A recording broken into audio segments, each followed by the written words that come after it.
नमस्कार मी ऋषिकरात मित्रांनो, जर तुम्हाला आपले सरकार सेवा केंद्र घ्यायचं असेल तर तुमच्यासाठी हा व्हिडिओ महत्त्वपूर्ण ठरणार आहे।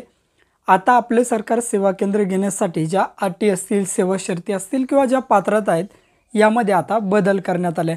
प्रत्येक गोष्टीत काही नवीन अपडेट येते। यामध्ये सुद्धा आता CSC 2.0 अंतर्गत किंवा या मोहिमेअंतर्गत आपले सरकार सेवा केंद्र घेण्याच्या ज्या पात्रता आहेत त्यामध्ये नवीन अपडेट करण्यात आले आहे किंवा त्याला आता अपग्रेड करण्यात आलेले आहे। आता या नवीन कोणकोणत्या पात्रता आल्या आहेत त्याचा शासन निर्णय आपण या व्हिडिओच्या माध्यमातून बघणार आहे। तर मित्रांनो, व्हिडिओ नक्की तुम्ही शेवटपर्यंत बघा। आपल्या चॅनलवर जर तुम्ही पहिल्यांदाच आला असाल तर चॅनलला सबस्क्राइब करून ठेवा। असेच नवनवीन व्हिडिओ आम्ही तुमच्यासाठी घेऊन येतो। जर तुम्हाला काही विचारायचं असलं तर व्हिडिओला कमेंट करा। व्हिडिओच्या डिस्क्रिप्शन बॉक्समध्ये टेलिग्रामचा ग्रुप दिला आहे, त्यावरती तुम्ही अजूनही जॉईन झाला नसाल तर त्यावरती जॉईन व्हा। त्यावरती डायरेक्टली तुम्ही आमच्याशी बोलू शकता किंवा तुमचे प्रश्न आम्हाला विचारू शकता। नक्कीच आमची टीम तुम्हाला त्वरित प्रतिसाद देईल। चला तर या ठिकाणी व्हिडिओला सुरुवात करूया। तर मित्रांनो, तुम्हाला आपले सरकार सेवा केंद्र घ्यायचं असेल तर त्यासाठी नवीन पात्रता या ठिकाणी आता ॲड करण्यात आले आहे किंवा पूर्वीचे जे GR आहेत यामध्ये आता अपडेट करून नवीन अटी शर्ती पात्रता या ठिकाणी टाकण्यात आलेले आहे। त्या A to Z पात्रता आपण या व्हिडिओच्या माध्यमातून बघणार आहे, त्यामुळे व्हिडिओ नीट लक्षपूर्वक बघा, म्हणजे परत तुम्हाला व्हिडिओ बघण्याची गरज पडणार नाही। तुमची कन्सेप्ट किंवा संकल्पना या संदर्भातली क्लिअर होऊन जाईल।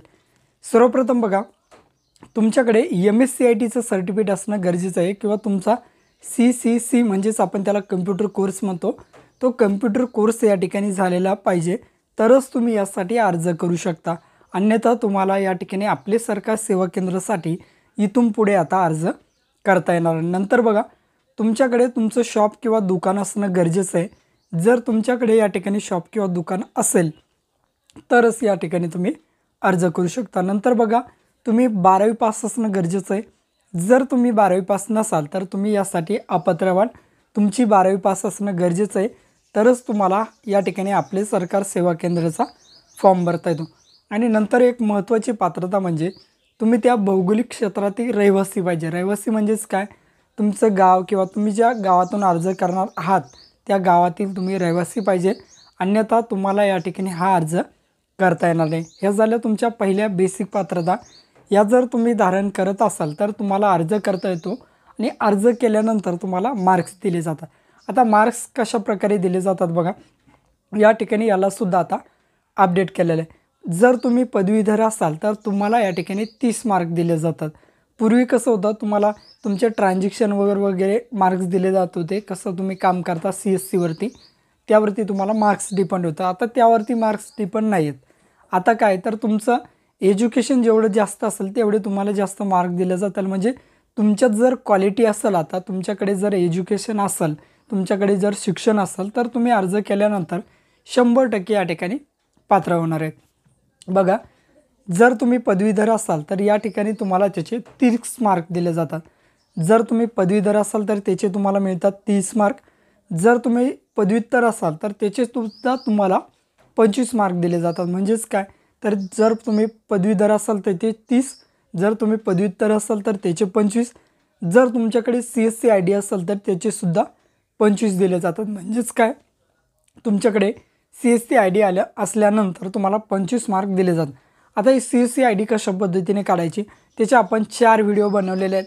4 व्हिडिओ जर तुम्ही बघितले तर 100% मी खात्रीपूर्वक सांगतो तुम्ही ही CSC ID काढू शकता।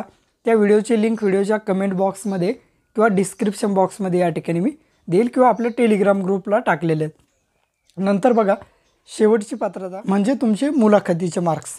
मुलाखतीचे मार्क्स कसे दिले जातात, आता तुमचे CSCचे पदवीधरचे मिळून 50 आणि तुमचे पदवीधरचे 30, म्हणजे असे झाले 80 मार्क्स। राहिलेले 20 मार्कमध्ये तुम्हाला तुमची मुलाखत घेतली जाते आणि तुम्हाला कम्प्युटर रिलेटेड काही प्रश्न विचारले जातात किंवा आपले सरकार सेवा केंद्राशी रिलेटेड प्रश्न विचारले जातात।